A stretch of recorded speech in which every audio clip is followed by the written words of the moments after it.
Counting రోజున Macherla వెళ్లొద్దని YCP MLA Pinnelli రామకృష్ణారెడ్డిని ఆదేశించింది AP high court. EVM ధ్వంసం చేసిన ఘటనలో పిన్నెల్లి ముందస్తు బెయిల్ పిటిషన్ కు సంబంధించి ఉత్తర్వులు జారీ చేసింది.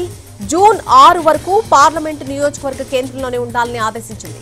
నర్సరావుపేట కౌంటింగ్ కేంద్రానికి వెళ్లేందుకు మాత్రమే అనుమతించింది. ఈ కేసు గురించి మీడియాతో మాట్లాడొద్దని పిన్నెల్లిని ఆదేశించింది హైకోర్టు. సాక్షులతో మాట్లాడే ప్రయత్నం కూడా చేయొద్దని తెలిపింది. పిన్నెల్లి కదలికలపై పూర్తి స్థాయిలో నిఘా విధించాలని సీఈఓ పోలీస్ అధికారులకు ఆదేశించింది.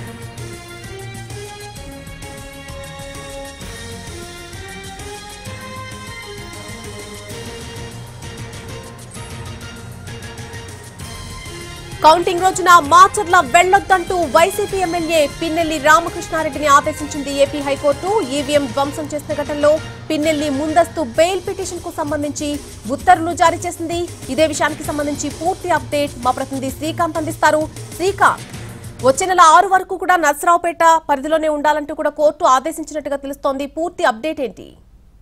ఈవీఎం ధ్వంసం చేసిన ఘటనలో నిందితుడిగా ఉన్నటువంటి మాచర్ల వైసీపీ ఎమ్మెల్యే పిన్నెల్లి రామకృష్ణారెడ్డి ముందస్తు బెయిల్ అంశానికి సంబంధించి ఈ రోజున హైకోర్టు నుంచి అయితే అధికారిక ఉత్తర్వులు వెలువడ్డాయి. ఈ వచ్చే నెల 6వ తారీఖు వరకు కూడా అరెస్టు చేయొద్దని చెప్పి ఇప్పటికే ఆదేశాలు ఇచ్చినటువంటి న్యాయస్థానం ఈ రోజు ఇచ్చిన ఉత్తర్వుల్లో కొన్ని కండిషన్స్ ని స్పష్టంగా కూడా చెప్పింది.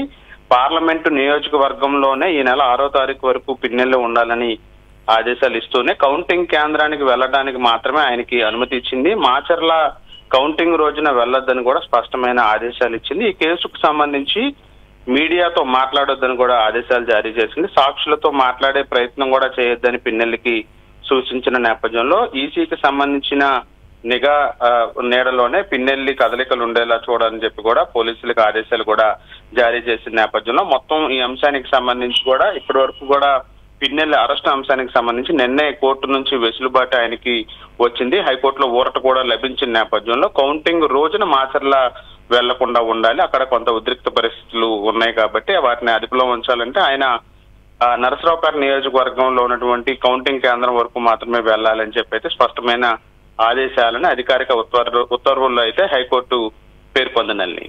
Right Srikanth, thanks for the update.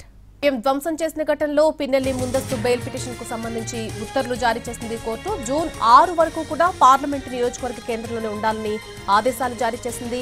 Narasaraopet counting కేంద్రానికి వెళ్లేందుకు మాత్రమే అనుమతించింది. ఈ కేసు గురించి ఎక్కడా కూడా మీడియాతో మాట్లాడొద్దంటూ కూడా పిన్నెల్లిని ఆదేశించింది హైకోర్టు.